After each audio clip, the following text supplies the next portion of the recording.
Una empresa venezolana está dispuesta a abrir en Mérida una factoría de semáforos y señales de tráfico. El proyecto que han presentado esta misma mañana repercute en la creación de 25 puestos de trabajo y una inversión inicial de unos 300.000 euros. Aunque no se trata de un gran proyecto empresarial, visto lo visto, es mejor contar realidades que grandes proyectos que aún no sabemos si cuajarán.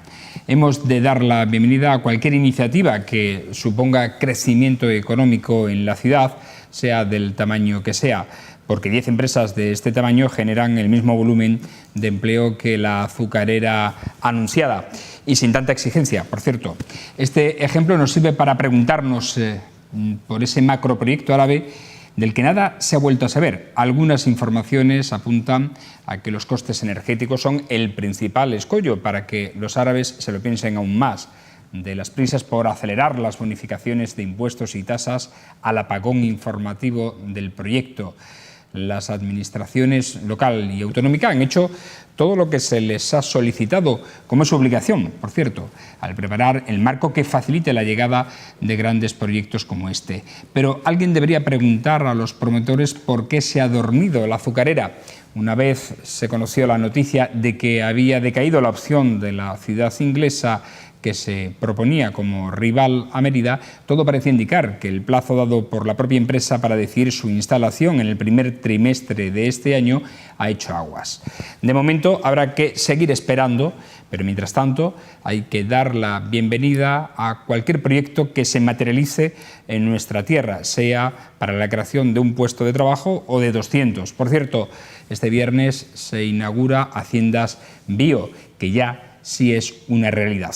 Y en cuanto a la empresa de semáforos, pues nada, esperamos que tenga luz verde para continuar.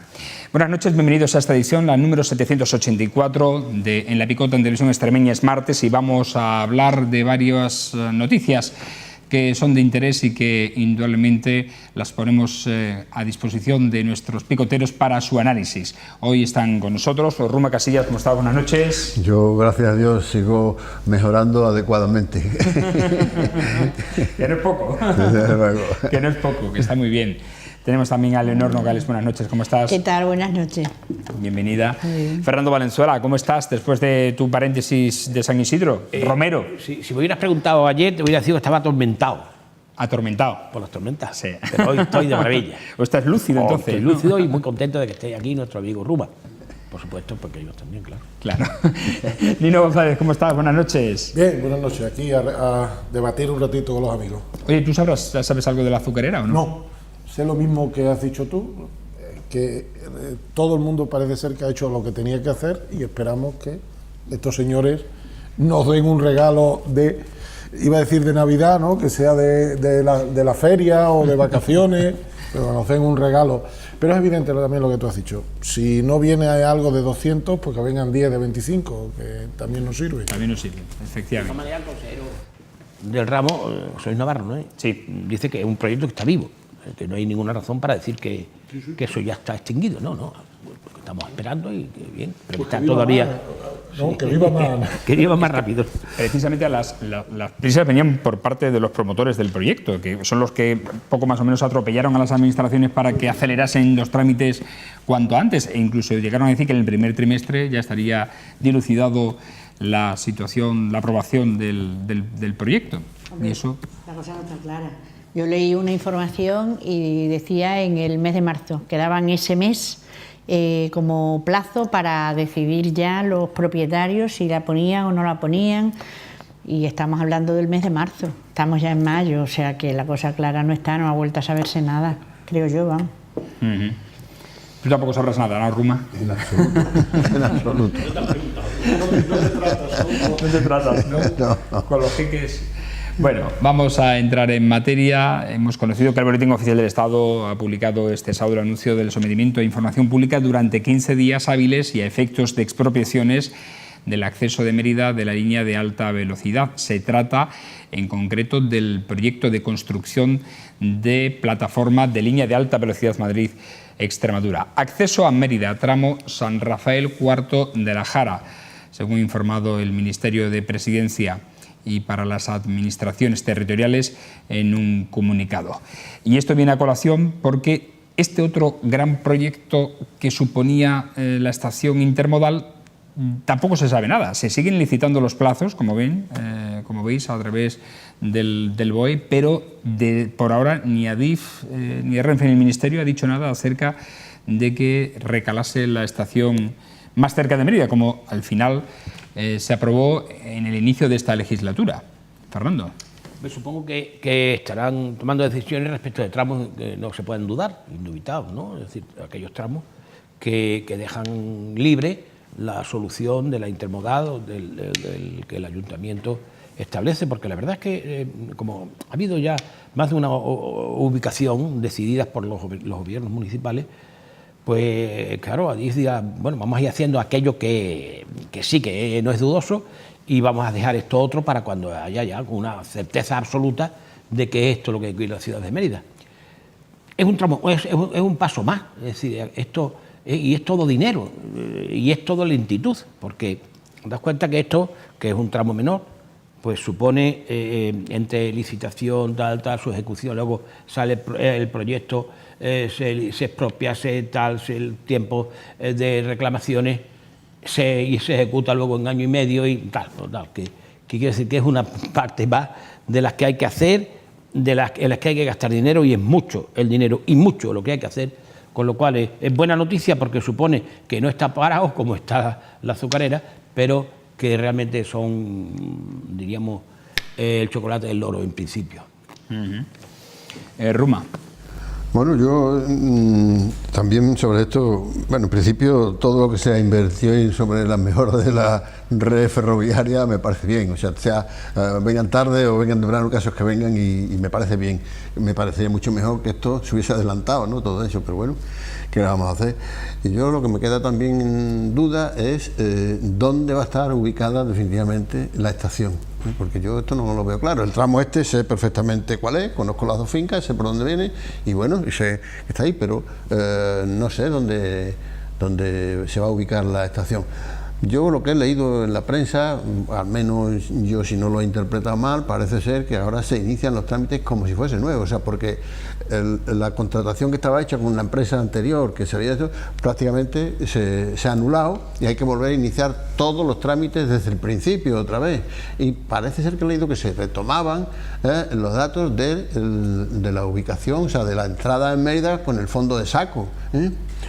No lo sé exactamente cómo quedará esto. Lo cierto es que lo que decía Fernando también tiene razón, es decir, se están añadiendo los tramos, y sobre todo en las conexiones con la red tradicional que puedan conectar con ella y darle mayor viabilidad al tema. Es decir, que la red tradicional, cuando se renueve, bueno, todas las traviesas, todo el tendido y demás, que pueda conectar el tramo que está haciendo para que conecte, por ejemplo, con esto en la vía de alta velocidad, y se pueda ser útil en los dos sentidos. Pero vuelvo a repetir, yo lo que me queda es sobre todo más con mayor ignorancia es que no sé dónde va a estar la estación. ¿Nino? Sí, yo, el primer punto, expropiación del acceso a Mérida, no. Expropiación del paso por Mérida. De acceso a Mérida no habla nada. Acceso no. Para los que no tenemos muy claro, esto es enlazar desde el Carrascalejo a la presa de Montijo. Enlazar, no entrar en Mérida. Importante, no es acceso, es pasar. El matiz es pasar. Aquí están hablando de ir del Carrascalejo a la presa de Montijo. Que cuando se haga, habrá tren. El cuarto de la Jara no está exactamente en la presa de Montijo, y quizás quede más cerca de Esparragalejo todavía que el otro, porque el cuarto de la Jara está precisamente en el tramo entre San Rafael y Proserpina, más allá, entre Proserpina y Arucén concretamente, ¿no? Bien, lo que te quiero decir, Román, es que cuando se haga esto, se podrá ir de Badajoz a Cáceres, pero no sabemos nada de Mérida. Problema. Otra cuestión, esto es el día de la marmota. Porque esto, si alguien quiere, entra en internet, pone esto y sale la misma noticia en 2010. La misma noticia. Por cierto, adjudicada a la misma empresa, el estudio. Un poquito más caro ahora, ha subido el índice del IPC, con lo cual hemos perdido 8 años. Porque lo que se adjudicaba, lo que salía de estudio en 2010, vuelve a salir ahora de estudio en 2018. lo mismo.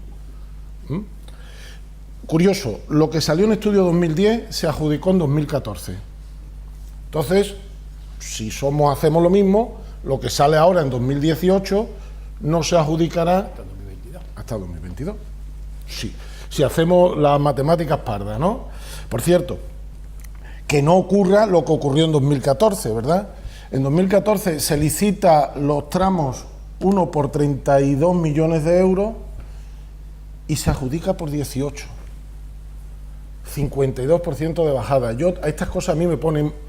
vamos a ver, si los técnicos de Adif dicen que hacer la obra vale 32 millones de euros y se adjudica por 18, es que le estamos diciendo que los técnicos son idiotas, ¿no? O que los otros no lo iban a regalar. ¿Qué ocurrió? Que los otros no regalaban. Que cuando se le adjudica por 18 dicen no puedo hacerlo. Es que es una baja temeraria. Vale, bien. Si seguimos con esta cosa, Ruman. La otra se concursó por 34 y se adjudicó por 16. Curiosamente a una empresa que al día siguiente entró en concurso de acreedores. Pero ahora me da otro problema, Fran, que aquí estamos hablando de un tramo, pero del otro tramo no se habla. Estamos hablando solo de uno. El otro ni siquiera entra en estudio, ni siquiera. Pues ahí estamos hablando de San Rafael, Cuarto de la Jara. Pero ¿y el otro? No se sabe todavía. Con lo cual, le echamos tiempo. Le echamos tiempo a todo esto. Y luego, en todas estas cosas, cuando se haga, a lo mejor alguien empieza a pensar en los ramales para entrar en Mérida. Vamos a echarle años. Y entonces dice, bueno, ¿qué estación vamos a tener? Pues podemos tener un apeaderillo, que era lo que propuso Pedro Acedo. Como este de Lugo, habéis leído la prensa, hemos hecho una estación del AVE en Lugo, donde no va a parar el AVE nunca. Nunca. Porque no hay distancia. O páramos en Lugo, a 15 kilómetros de Lugo, no tiene velocidad para... No tiene distancia para pero hemos hecho la estación. Sí, está inservible. Y mirad, yo creo que uno cuando hace algo tiene que ir a la modernidad.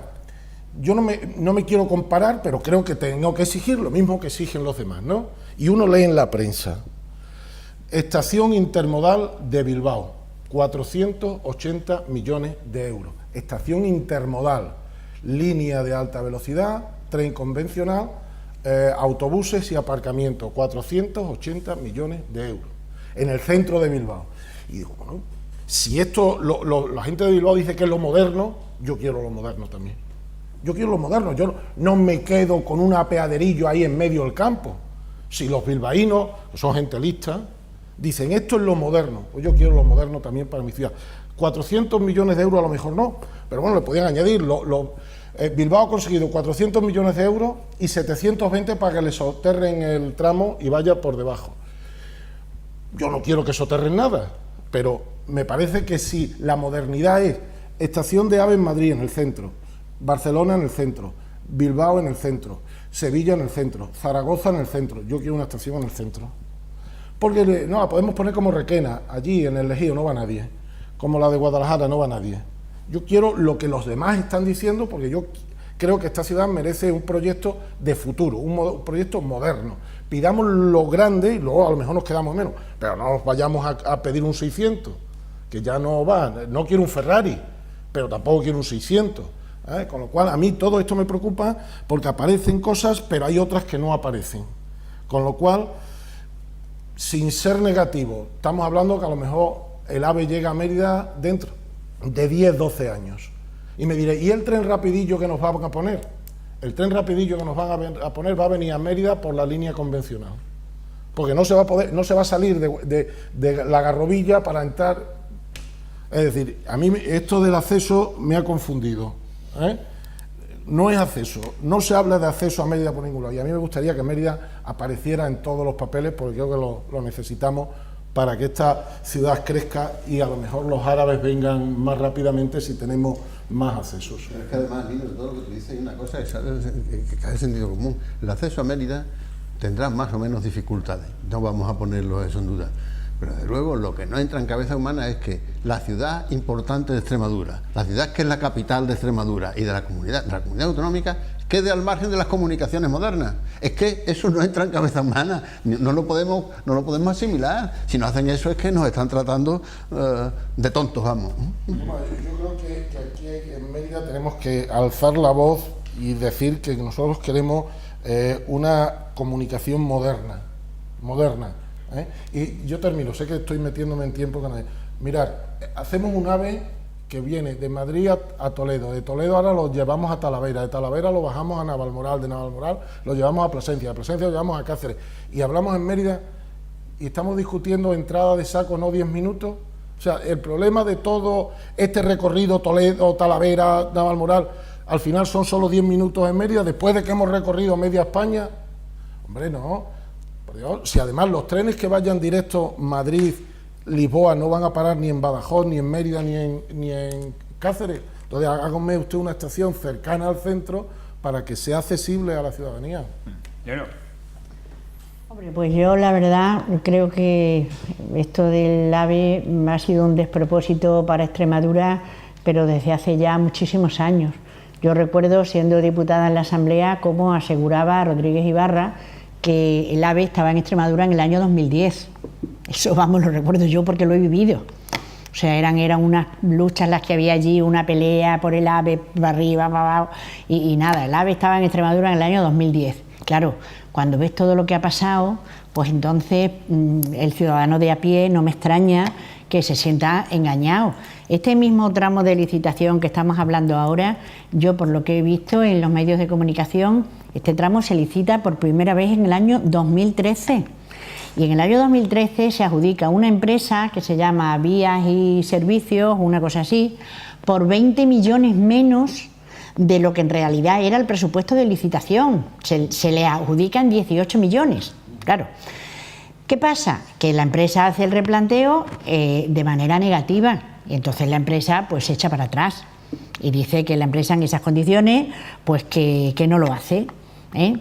Entonces, por más que se le penaliza. Quiero decir que ha hecho perder a la Administración un tiempo precioso. No sé si de forma intencionada o no. Mira, eso sería un segundo análisis. En la información que viene impresa, la Administración intenta convencer a la empresa, pero claro, la empresa dice que con esa bajada de presupuesto, que desde luego no lo hace. Entonces, ¿qué pasa?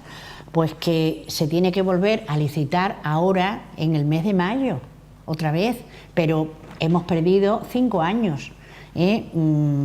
Vamos, yo veo la información que yo he visto y Lo que necesitamos ahora no es la construcción, es el estudio. Es que no nos vamos a 2013, no, si yo no digo, ya, claro, pero si yo no estoy hablando de la construcción, estoy hablando de, claro, lo que se licita ahora es el estudio, y es más, o sea, dentro de esa licitación yo he ido al Boletín Oficial del Estado, he echado un vistazo, digo, bueno, pues a ver en qué condiciones está esto, y entonces observo que hay muchos particulares, lógicamente, que están en procesos expropiatorios, que yo creo que si esos procesos hubieran avanzado en su momento, cuando en el 2013, en esta misma información, pone que se empieza con los estudios y con las expropiaciones, pues a día de hoy esto tendría que estar ya, por lo menos el proceso expropiatorio tendría que estar ya finalizado con los particulares. Lo que me llama la atención es que hay 2 apartados en el Boletín Oficial del Estado dentro del proceso expropiatorio que los denomina, bueno, pues son unos códigos, parcelas, titulares, tal, y en concreto hay 2 que además son pequeños porque son 2 parcelas, una de 77 metros, entiendo yo, y otra de 718 metros, pero la calificación que le pone, no te pone, es del Estado, ¿no? Y te dice, en investigación por el artículo 47 de la Ley 33/2003. Digo, ¿y esto qué es? O sea, no sabía yo. Entonces, bueno, pues ya lo que intento es localizar esa ley, ¿no?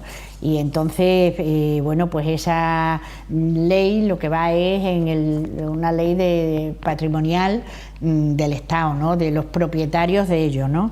Entonces, según esa ley, pues si se considera acreditada la titularidad del bien, pues entonces esto se tasa, se incluye dentro del inventario de bienes y vamos, no tiene el menor problema. Ahora, Si el expediente de resolución no es capaz de ser resuelto bueno, pues de una manera, como si dijéramos, fácil, porque no se sabe a quién pertenezca, no está en el catálogo de bienes del Estado, en fin, por distintas circunstancias, este proceso expropiatorio puede llegar hasta los 2 años. Entonces yo digo, Dios mío, que esto esté solucionado, porque si esto no está solucionado, estamos hablando que solo con ese proceso de averiguación de este bien patrimonial nos estamos yendo a 2 años más. ¿Qué pasa? ¿Que ya nos metemos en el año 2020?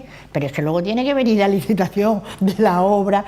En fin, yo lo que creo es que aquí ha habido un despropósito muy importante. Primero, por los políticos que nos han gobernado, porque es que en Extremadura no se ha hecho nada, así es que seguimos teniendo los trenes que aquí había antiguamente. Entonces, yo, francamente, ya lo hemos hablado en otro programa, cada uno tiene una responsabilidad, los políticos que han gobernado Extremadura, cada uno tiene la responsabilidad en función de sus años de gobierno, ¿eh? Y yo creo que, desde luego, tienen mucha responsabilidad los años de gobierno de Rodríguez Ibarra, porque fueron muchos años, ¿eh?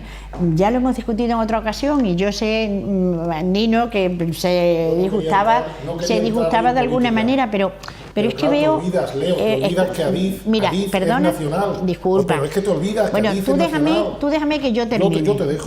Yo te Mira, dejo. Si porque no voy a Adif... discutir contigo. Sí, vale, no, yo tampoco quiero discutir, ni muchísimo menos. Adif será todo lo nacional que tú quieras, pero el tren era para Extremadura, los políticos son extremeños y quienes tenían que haber dado la cara por Extremadura son los políticos, ¿eh? Sí, bueno... la perrina es quien manda. Bueno, pero yo te digo una cosa, quien tiene que dar la cara es el político extremeño, y yo lo que veo es que aquí en Extremadura ha habido dinero para muchas cosas y creo que se ha olvidado todo el tramo ferroviario, tanto de tren convencional como de AVE. Es lo que yo creo. O sea, que esto se ha quedado ahí, no se ha metido de lleno quien se tuviera que meter y desde luego a estas alturas pues estamos como estamos. Y a mí, pues francamente... Se han hecho muchas autopistas y se han arreglado mucho las carreteras convencionales, y entonces para que la gente disfrute de las carreteras con sus buenos coches.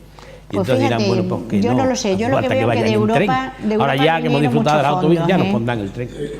Pero es que a cada uno le tenemos que dar la responsabilidad que tiene. Eso es lo que yo he dicho. Y es que, claro, pero el tren es nacional. Yo de mi casa puedo decidir, pero de la casa del vecino no tengo posibilidad ninguna de decidir nada.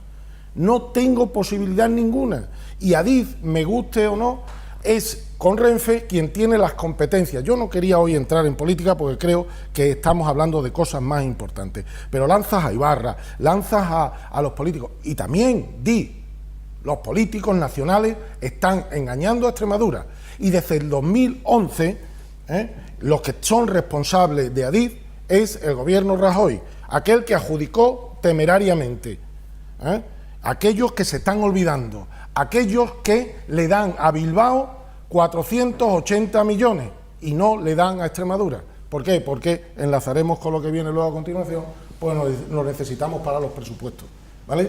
Pero políticos todos, políticos. Yo te dejo hablar. A mí lo que me parece curioso... No, yo no he echado balones fuera, perdón. Claro que echas balones fuera. Dime cuándo he echado balones fuera. Ahora mismo estás echando toda la responsabilidad al Estado. Te estoy contestando a ti. Te estoy contestando a ti. No, Ibarra, déjame que termine yo, no. Que yo sí voy a dar, no, tú te olvidas de José Antonio Monago y tal. Pero Ibarra, sé que me estás hablando, Ibarra, déjame que te conteste, que no voy a discutir contigo hoy, de verdad. Bueno, pues cuando me termines de contestar, te voy a decir a ti lo que pienso.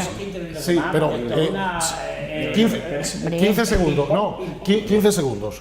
Ibarra hizo con Extremadura lo que podía hacer con sus competencias. Te lo expliqué el otro día con los institutos y no has querido enterarte. ¿Y quién gobernaba en España? Déjame hablar. Felipe González.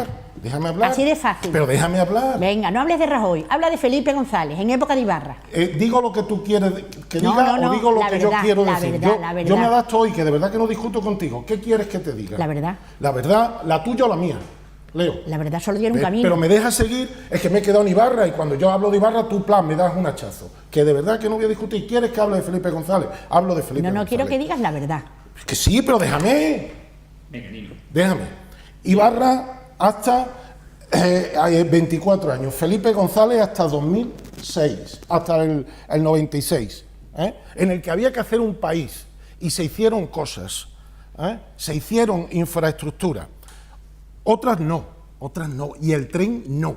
Pero desde el 96 hay un señor aquí que gobierna también durante 8 años y se olvida de Extremadura, se llama Aznar. Ya llevamos Felipe González, Aznar olvidándose de Extremadura. Luego viene Zapatero, que también, y luego viene Rajoy y se olvidan. Los 4 presidentes, los 4 se olvidan de Extremadura en el tren. En infraestructuras viarias no se olvidan. Pero aquí, a lo que vamos aquí, ahora, a lo que a mí me interesa es que desde 2010 ahora, el gobierno nacional se ha olvidado de esta región.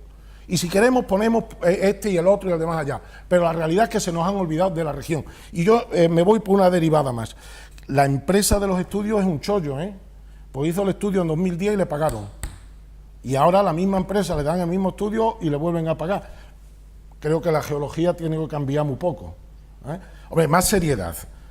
Que estamos hablando de que no vamos a tener AVE en Mérida por lo menos en 15 años. Luego entramos si los gatos son blancos o negros y te doy toda la culpa que quieras a los socialistas, toda la que quieras. No tengo ningún problema. Yo quiero un tren digno para esta región y para esta ciudad. Y los responsables, todos los que han sido políticos a nivel nacional, aquellos que están ahora en Madrid y que en los presupuestos generales del Estado votan a PP, votan al PSOE y no votan por Extremadura, como están haciendo los vascos. 480 millones para la estación, 720 millones para soterrar. Hagan ustedes Extremadura, todos. Mira, Nino, te voy a dar la razón en una causa. Has dicho que los gatos pueden ser blancos o negros, sí, pero lo importante es que cacen ratones. Ese es el refrán, los gatos pueden ser blancos o negros, pero lo importante es que cacen ratones. Y aquí el ratón del tren en Extremadura, esos gatos no lo han cazado. No lo han cazado durante muchísimos años. Y esa es la pena que yo tengo como extremeña. Verme que a fecha de hoy, en cualquier comunidad autónoma, pues están muy bien comunicados a través de infraestructura ferroviaria y que nosotros estamos como estamos. Por eso yo culpo a los responsables de la comunidad autónoma. De acuerdo que tú dices, solo para terminar, que de acuerdo que se dice, bueno, es que era a nivel nacional, ¿vale? El gobierno a nivel nacional es el que tenía que poner el dinero, de acuerdo. Por eso te he dicho yo que cada gobierno tiene su responsabilidad en función de los años que ha gobernado. Efectivamente, ¿no? Que entre todos la mataron y ella solo se murió.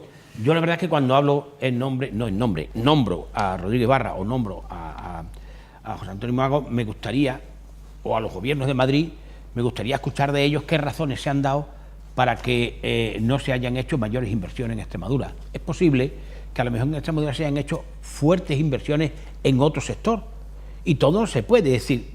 Cuando se ponen a repartir, imagínate que hay 1.000 millones para cada comunidad autónoma. Si esos 1.000 millones se lo dan para una determinada cosa, pues posiblemente lo puedan dar para otra.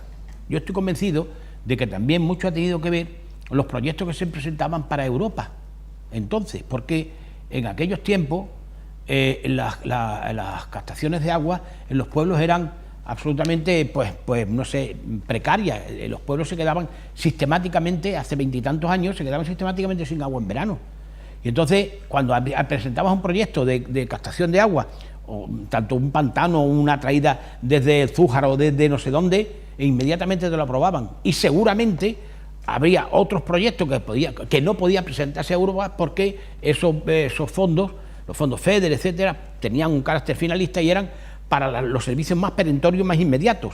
Y a lo mejor, digo yo, por decir algo, y a lo mejor si tú presentabas un proyecto de ferrocarril, de mejora del ferrocarril, cuando carecías de agua en los pueblos o de comunicación, porque vamos a recordar la cantidad de carreteras que se hicieron y cómo se comunicaron entre todas las poblaciones de Cáceres y Badajoz. Entre sí y entre ellas. Bueno, pero eso vale muchísimo dinero, Leo. Quiero decirte que no estoy seguro. Con planteamientos como ese nos va como nos ha ido. Lo que no. Con ese planteamiento que tú estás diciendo, así nos va. Claro, a lo mejor no tenían otra opción. No, porque mira, pero te digo que me gustaría, cuando los nombramos, me gustaría que estuvieran aquí y ellos dijeran, pues mira, no se hizo, se pidió 20 veces y no se hizo porque no era posible. Porque tú has visto cómo en los fondos de EDUSI o tal se proponen proyectos que se deniegan. ¿Por qué? Porque no son aquellos ¿cuál es la prioridad para poner el AVE en España? Y la prioridad siempre es la transfronteriza.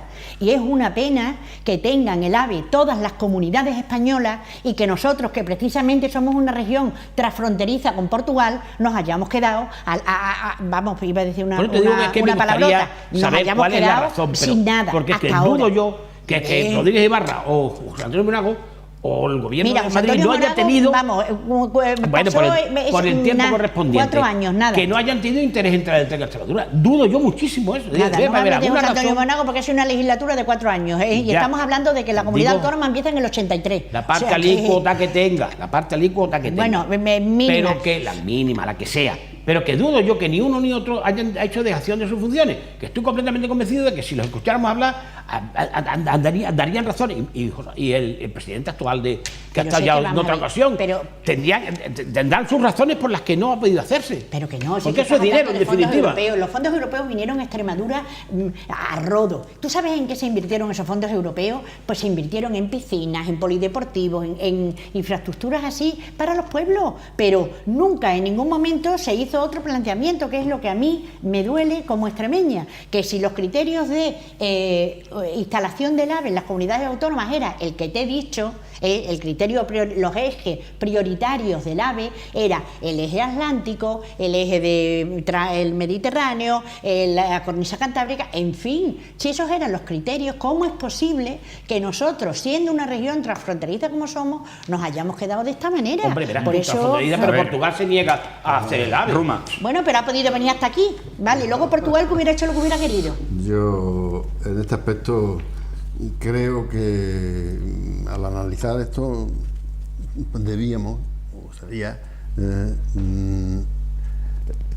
ir a los hechos objetivos y analizarlo sin cargas ideológicas determinadas.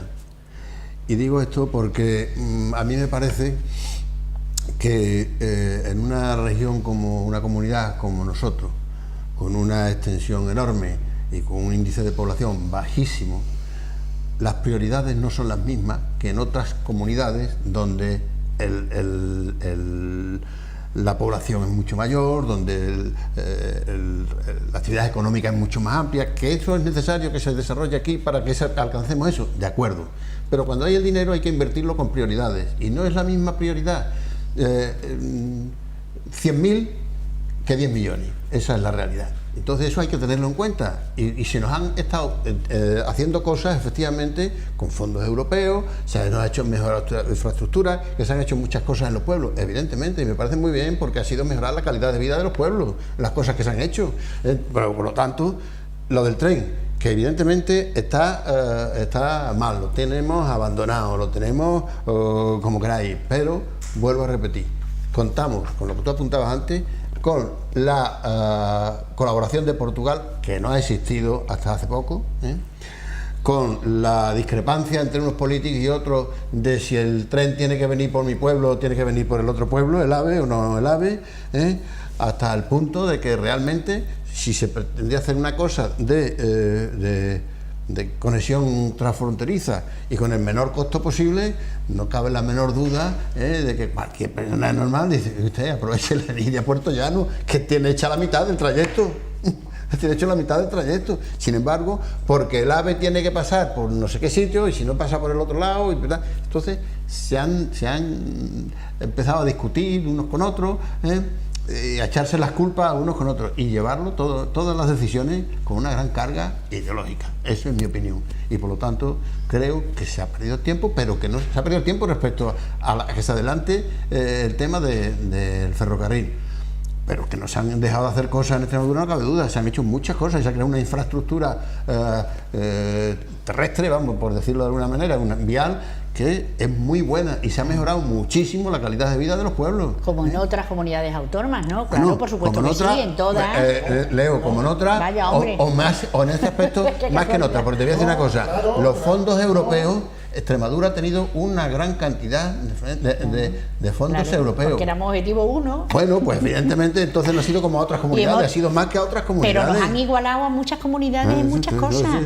Además es que yo, mira, ni siquiera hablemos de AVE, habla del tren convencional. Sí. Venga, no hables del AVE, habla del convencional. Bueno. ¿Qué nos ha pasado? ¿De cuándo dicen que son las vías que tenemos? ¿De cuándo dicen que son los trenes que tenemos? Entonces vuelvo a decir algo que ya he dicho aquí en otras ocasiones. no vamos a echarle la culpa solamente al gobierno central, que la tendrá, o al presidente tal o al presidente cual. Vamos a echarle la culpa a todos los diputados que están sentados allí en la carrera de San Jerónimo y en el Senado, te doy la razón, claro, que van a darle al botón según lo que diga el jefe y no se preocupan en absoluto pues eso de es lo defender que los intereses. Claro. Porque si esos diputados en un momento determinado, en contra de la opinión de su partido, hubiesen votado en contra para defender los intereses de su tierra, otro gallo no hubiese cantado. Pero como aquí va todo el mundo a pasarlo bien y a cobrar, pues mira, así nos va. Ahí siempre os he dado completamente la razón cuando se habla de este tema, siempre. Bien, mira, decía Leo, yo de verdad, la evidencia es difícil de demostrar cuando no se quiere ver. Tú dices que se ha hecho en los pueblos solo piscinas y casas de la cultura, no has visto centros de salud, ¿qué vamos a hacer? No quieres verlos.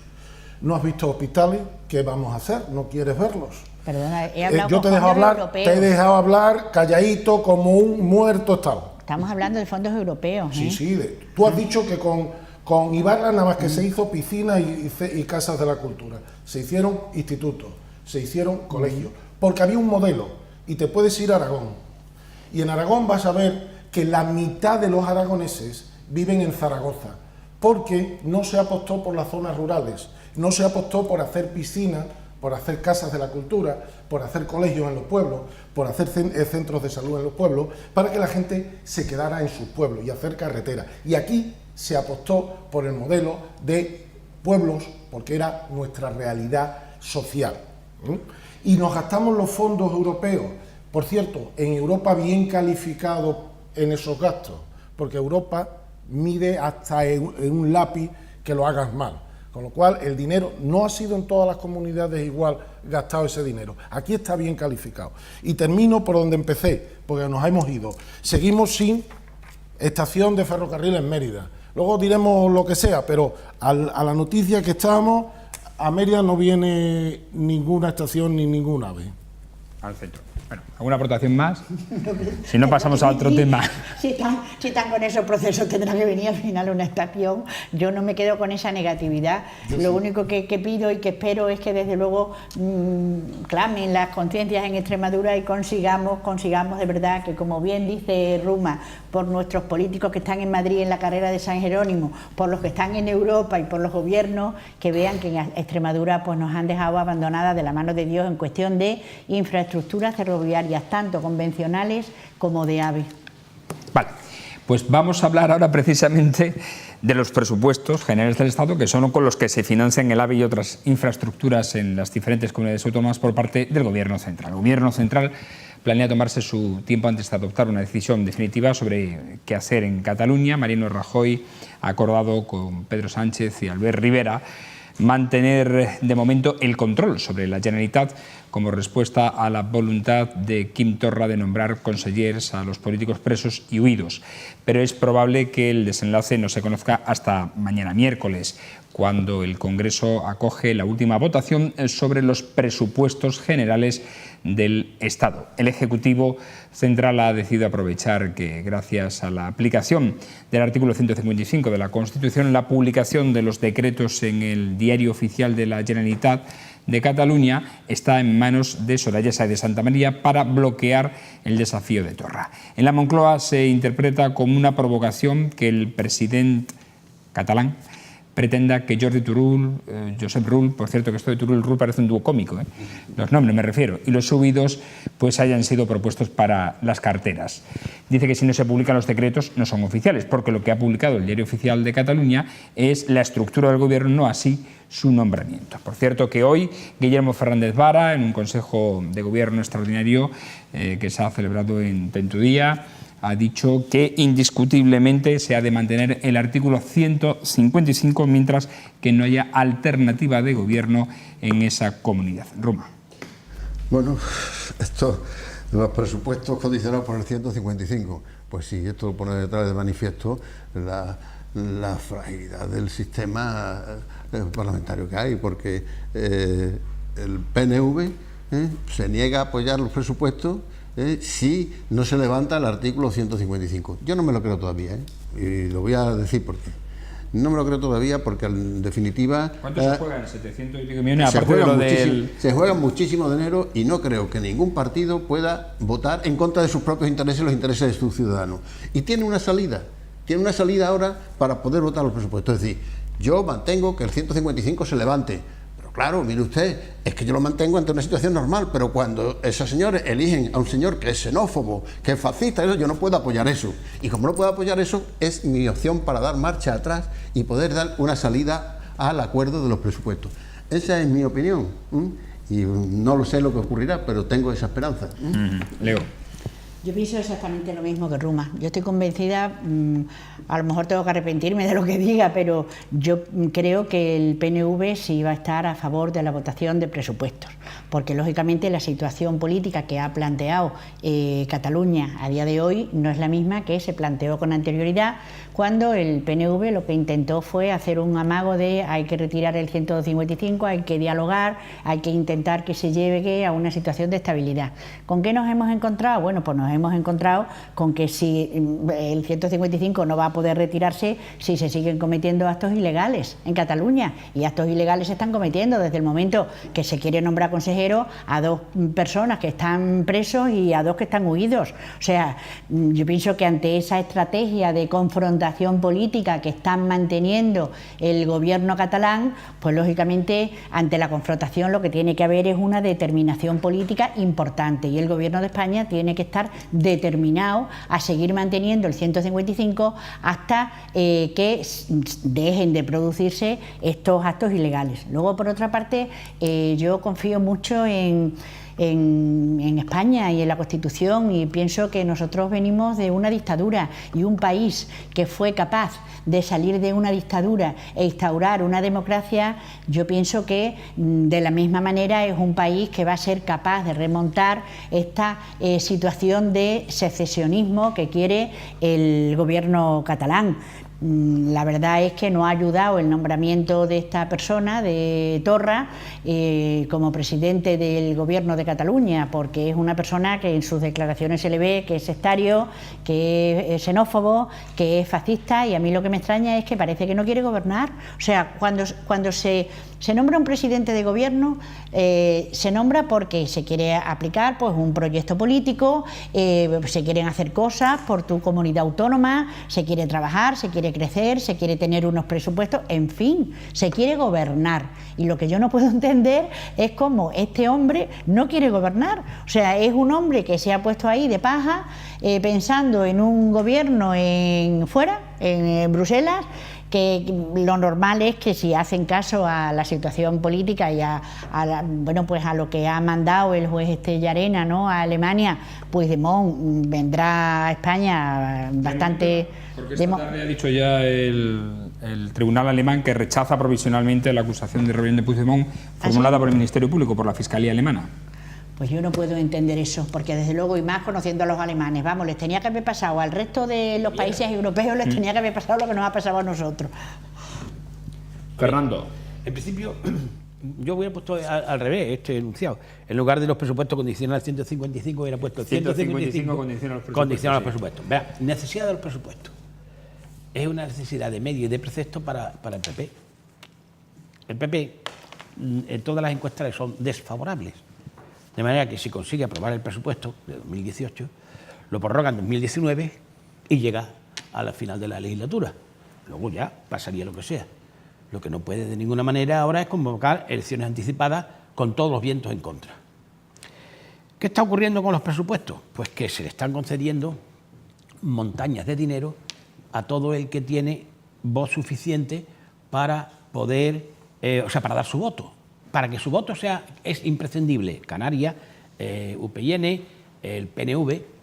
Claro, el PNV le cuesta muchísimo trabajo darle los 5 votos al PP cuando con el 155, porque es una especie de legalizar el 155. Es un partido nacionalista presionado por la extrema izquierda, o cuando menos vigilado por la extrema izquierda del partido, o sea, del País Vasco, y entonces, pues, digamos que en un momento determinado pueden encontrarse esta misma situación porque obviamente están mirando de reojo qué pasa con Cataluña en su ida hacia la independencia. Que ellos puedan adoptar también determinadas decisiones de las que luego votar con el PP hoy les pueda resultar absolutamente vergonzante. Por eso le cuesta tanto trabajo al PNV dar los 5. Pero si tuviéramos los políticos con la altura de miras que deberíamos tener, el PSOE no debería consentir que el chantaje que le está haciendo el PNV, porque en principio le ha sacado para la subida de los pensionistas, que yo encantado de la vida, pero hay un límite en las cosas. Para la subida de los pensionistas, el 1,6 en el 2018-2019 son 40.000 millones de euros. Además de lo que le haya sacado en el cuponazo para el País Vasco como tal. Ahora, de ayer a hoy se han aumentado en 120 millones las aportaciones, que me parecen extraordinariamente maravillosas, para la lucha contra la violencia de género. Insisto, que me parece de auténtico lujo. Pero todos están tirando y no se dan cuenta que luego, cuando este gobierno se vaya, las deudas van a quedar ahí. Y esas deudas, que ahora mismo superan el PIB, es decir, que debemos más de lo que producimos en todo el año, pues a ver cómo se solucionan. Con un petróleo al alza, porque obviamente ven que es un recurso agotable, pero además que está agotando en el sentido de que la mayoría de los países están decidiendo en sus legislaciones, pues van tomando medidas para que la utilización, sobre todo fundamentalmente del gasoil, no se pueda hacer en las ciudades y los vehículos van comenzando a ser híbridos cuando no eléctricos. Entonces están obteniendo los mayores beneficios posibles con el petróleo. Con un petróleo al alza como tenemos, que nos cuesta a nosotros un dineral, pues en esas condiciones que sigan los presupuestos a lo loco, que luego ya lo pagaremos, con toda certeza que lo pagaremos. A ver, Nino. Dos cosas aquí hay, una es presupuesto y otra es Cataluña. Vamos por parte. Cataluña. A mí me parece maravilloso que Partido Popular, PSOE y Ciudadanos estén de acuerdo. Están de acuerdo, ¿no? Los presupuestos van a salir adelante. Hoy la Unión del Pueblo Navarro, que es como el agua y aceite con el PNV, ha dicho que los va a votar. Y el PNV los va a votar. ¿Por qué? Quiero matizar lo que voy a decir, a ver que se me entienda bien, ¿vale? Hemos tenido suerte de que hayan puesto a este individuo al frente de la Generalitat. Quiero matizar lo que se me entienda cuando digo que hemos tenido suerte. Es decir, a este hombre es muy difícil apoyarlo, es muy difícil mantenerlo. El PNV le cuesta, como a todo, apoyar a un xenófobo. Entonces, por eso le ponéis todas las comillas, decir que hemos tenido suerte, porque si hubieran puesto a una persona normal, pues sería, pero es que a este hombre no hay quien lo pueda apoyar, porque sus planteamientos son xenófobos. Claro, pero uno normal no sale. Claro, uno normal no sale. Leo, pero este hombre es tan anormal, que ni incluso tú oyes al PNV, el PNV ya está, porque es que no puede apoyar a alguien que diga que los blancos son mejores que los negros. Dino, es tan anormal, perdón un momento que te corté, es tan anormal que como consecuencia de su elección se está ganando lo que se había perdido en Europa, se está ganando la batalla en Europa, claro. Porque ya ahora mismo ni en Europa sostienen a un individuo como pues este. Por eso, todas las visitas que ha hecho ahora mismo a Yemen y al otro y sus declaraciones han provocado un rechazo total en toda la Unión Europea. Por eso lo que decía yo, claro, que hemos tenido suerte, que quería matizar lo de que hemos tenido suerte. Este es un individuo tan raro que es muy difícil decir estoy de acuerdo con este, con lo cual los presupuestos no corren ningún peligro, se votará, me parece que es el jueves, pero luego seguimos teniendo el problema de Cataluña. Este señor xenófobo, racista, que dice que los catalanes por ser blancos son mejores que nosotros que estamos más cerca de África, porque en África son negros. Claro, es que lo ha dicho Leo, es que lo ha dicho este individuo. Y luego dice que yo con todo el respeto para la familia, a ver si habéis visto una fotografía de la familia que está circulando por WhatsApp, Y que ese hombre diga eso. Pero Fran, pero lo ha dicho. No, pero sí y que- es peligroso. Es peligroso, es peligroso. Es peligroso. Pero si él no es nadie, si él eso lo ha mandado Puigdemont para mantener el ajetreo. la tensión. Si hubiera mandado a uno que hace el gobierno, realmente se olvida Puigdemont, absolutamente. Está muerto políticamente. Está muerto, y sin embargo él no quiere, él quiere mantener la llama encendida de la discordia, Fernando, del follón. Fernando, pero es muy difícil. Este es peor que Puigdemont, Claro, es mucho pero más radical. Y se lo ha mandado él. ¿No has visto Pero- que no ha jurado en el salón y ocupa su despacho? Lo ha mandado él para mantener la gresca. Fernando, yo puedo entender todo eso. Yo puedo entender que alguien sea independentista. No acepto que alguien sea racista. Ya. ¿Entiendes? Yo puedo entender que tú seas independentista. Tienes una opción. Pero si tú eres racista, no estás a mi lado. No. Es muy distinto. Tú sabes independentista. Es muy distinto. Independentista está mal, Yo creo todos los que espárragos. aquí se han equivocado porque hay gente en Cataluña que le está costando mucho comerse que los negros son peores que los blancos. Ya. Que es muy difícil, que ya no es tu concepto independentista, es el ADN ese que ponen por delante, de que su ADN es mayor. Oiga, el ADN no tiene color. Hitler también lo ponía. Sí, igual, lo mismo, pues claro. Claro, pero son que- mismas técnicas, sí. Entonces este individuo pues está perdiendo peso y ahora dice, voy a nombrar a unos que están en la cárcel y a otros que están fuera. ¿Pueden tomar posesión? No. Entonces, Mantienen el follón. Que lo ¿pueden que quiere- gestionar? No. Pero si ¿Pueden gobernar? no, Entonces, pero nos viene bien, porque si mantiene el PP, PSOE y Ciudadanos el 155, los colegios se siguen abriendo, los hospitales se siguen abriendo, la vida sigue funcionando y no parece que esté peor, ¿no? Y ellos siguen cultivando el Bien, victimismo. sí, sí, También. pero un victimismo, Y Arran- un y Arran victimismo campando por que sus cuya, respetos. cuya bandera ya está más sucia. Sí, estamos de acuerdo. La bandera ya está más sucia, Totalmente. la han ensuciado, ya no está tan limpia, ya no hay tanta gente en el mundo que dice, me hago la foto con este porque pobre que quiere la independencia, porque ahora eso que dicen otra vez, la autodeterminación, no existe autodeterminación. No de todas existe. formas, fíjate qué No curioso, existe. la que hay liada aquí en España y la imagen que estamos proyectando fuera, bueno, la que se han encargado los políticos catalanes de proyectar fuera, cuando en Europa tenemos el referente del Reino Unido durante 4 veces suspendió la autonomía en Irlanda del Norte, no exactamente la autonomía como la nuestra, pero por 4 veces intervino el gobierno de Reino Unido en Irlanda del Norte, que en comparación es lo que ha pasado aquí en España. Ellos no tienen constitución, nosotros sí, o sea, nosotros aplicando la constitución hemos intervenido a través del 155 en Cataluña. Pues una situación similar es la que pasó en Reino Unido con respecto a Irlanda del Norte, 4 veces, y allí nadie se ha rajado las vestiduras. Luego entonces yo no me explico cómo pueden aquí liar la marimorena, incluso dentro de los propios españoles, porque estamos hablando de el PNV, que bueno, que si ellos no se retira el 155, entonces no apoyaban los presupuestos. Yo pienso que para el PNV, vista la situación, y efectivamente ellos tendrían un afán de que dialogara el gobierno, pero vista la situación, efectivamente, vista la situación, yo creo que van a aprovechar para decir, a nosotros qué nos interesa, a nosotros lo que nos interesa es la relevancia que tiene el País Vasco en el presupuesto, es lo que les interesa, porque tiene una relevancia importante, y como tiene esa relevancia importante, pues van a aprovechar la situación, van a decir que no es el momento, desde luego adecuado para retirar el 155, me imagino que ojalá se retire, eso lo queremos todos, que estemos todos en paz, en concordia, que Cataluña tuviera una autonomía gobernada como el resto de las comunidades autónomas y que bueno, que en fin, que fuéramos un país como lo hemos sido hasta ahora. Van a aprovechar también que nadie se va a querer hacer una foto con este individuo.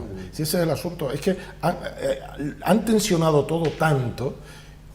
Yo pongo por delante, de aquí al verano, cuando vengamos del verano, veamos cuántas fotos han hecho con este individuo, alguien que tenga relevancia. Yo de todas es que formas, tiene unas ideas tan sí. difícil de masticar que el que se ponga va a quedar marcado. Y el PNV no quiere Sí, quedar marcado. pero A mí mira, me preocupa hay un- no solo la foto, esa foto me da igual, lo que me preocupa es la tensión que se está viviendo en Efectivamente, a eso iba Cataluña, yo. está viviendo la guerra de las cruces El amarillas en las playas, efectivamente. de los símbolos que se están provocando en las localidades, Bueno, sobre es que- todo de Lérida y de Gerona.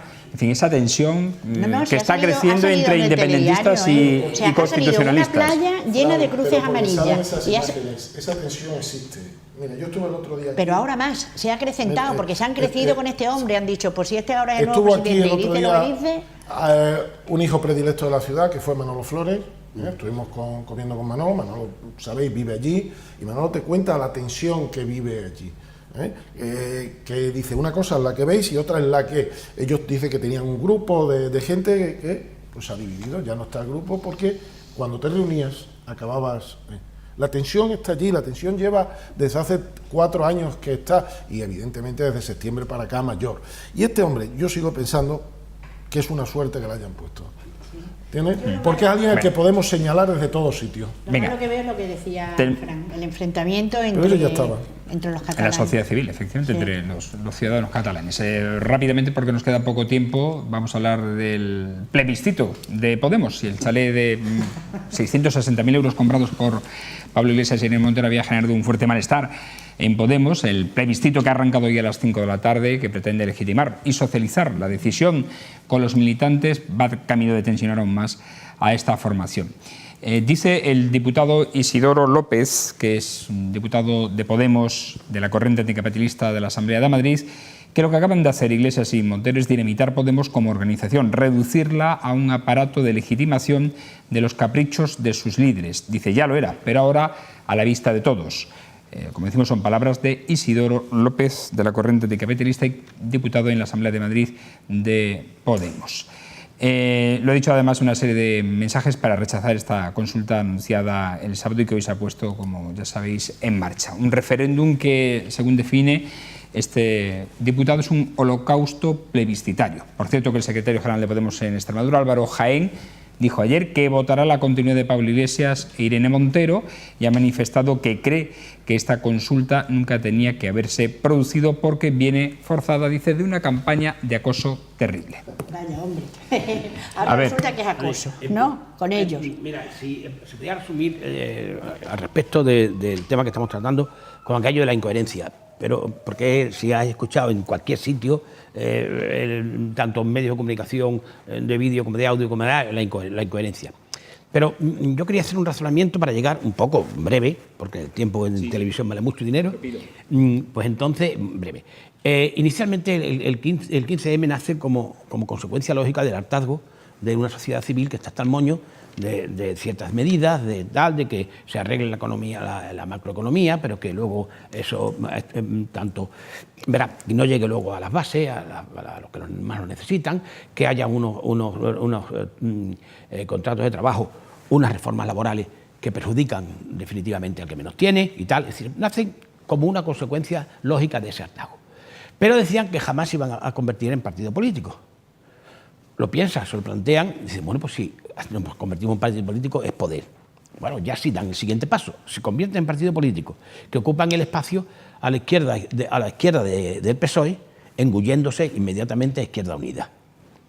Pero claro, ellos no iban a ser un partido de la forma tradicional, es decir, pues con sus peleas internas, con su deseo de ocupar el sillón por el sillón, de no tener en cuenta las bases, entonces son plebiscitarios y asamblearios para tomar las decisiones. No ocurre, quitan y ponen a dedo y quien le hace sombra, como en el caso de Rejón, lo laminan en principio. Con lo cual ya estamos con los mismos defectos que va avanzando el casticismo, es decir, la casta en esta organización política.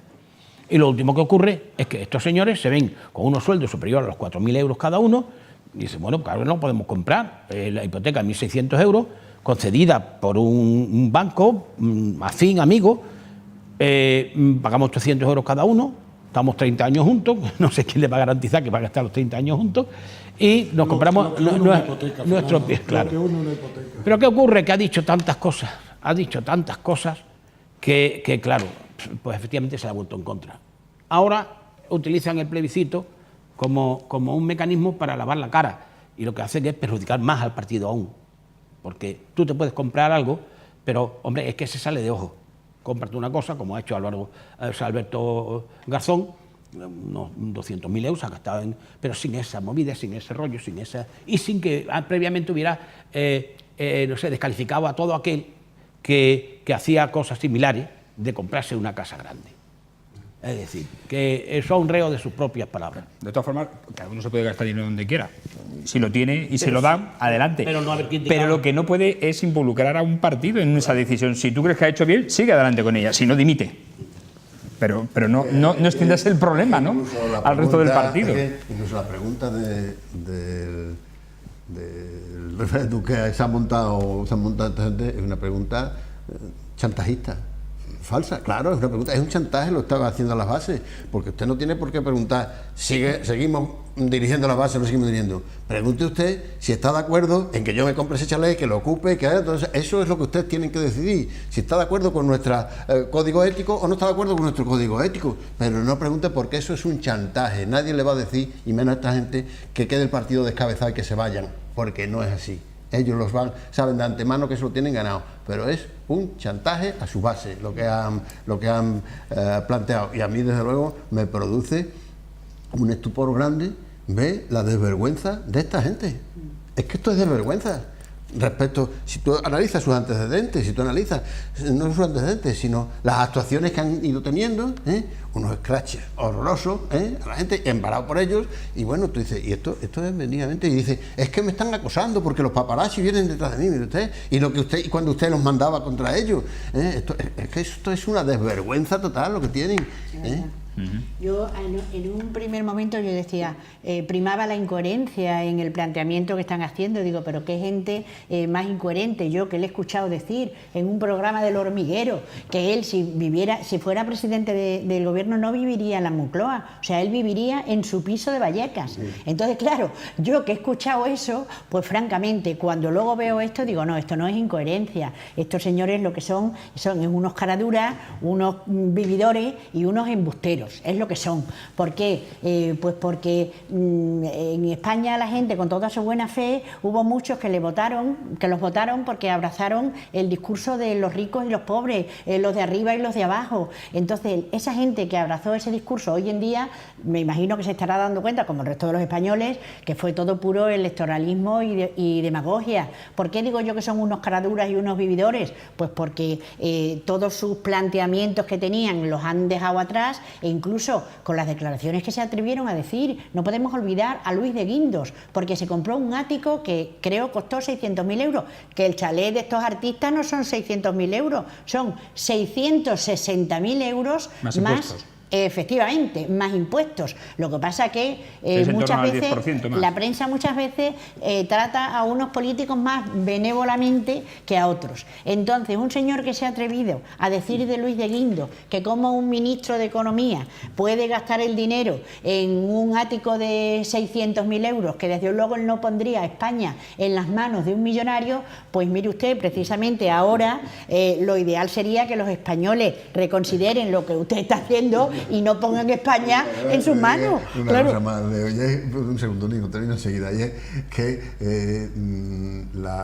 como van a pagar la hipoteca que le han dado, ¿no? La hipoteca esa de 30 años y demás, bueno, los expertos económicos aseguran que esa es una hipoteca de alto riesgo por dos razones, porque por la procedencia de los ingresos que tienen, porque no sabes si mañana los vas a tener o no los vas a tener, y luego si vas a vivir 30 años, no. Pero esta señora, la señora Montero, además justifica que ellos no tienen problemas, porque además pagarán la hipoteca con la herencia de su suegro, con la herencia del padre de Pablo Iglesias. Ustedes ya están matando, hombre, para pagar la hipoteca. Hombre, por Dios. También te digo otra cosa, Lo han dicho, y ahí habría...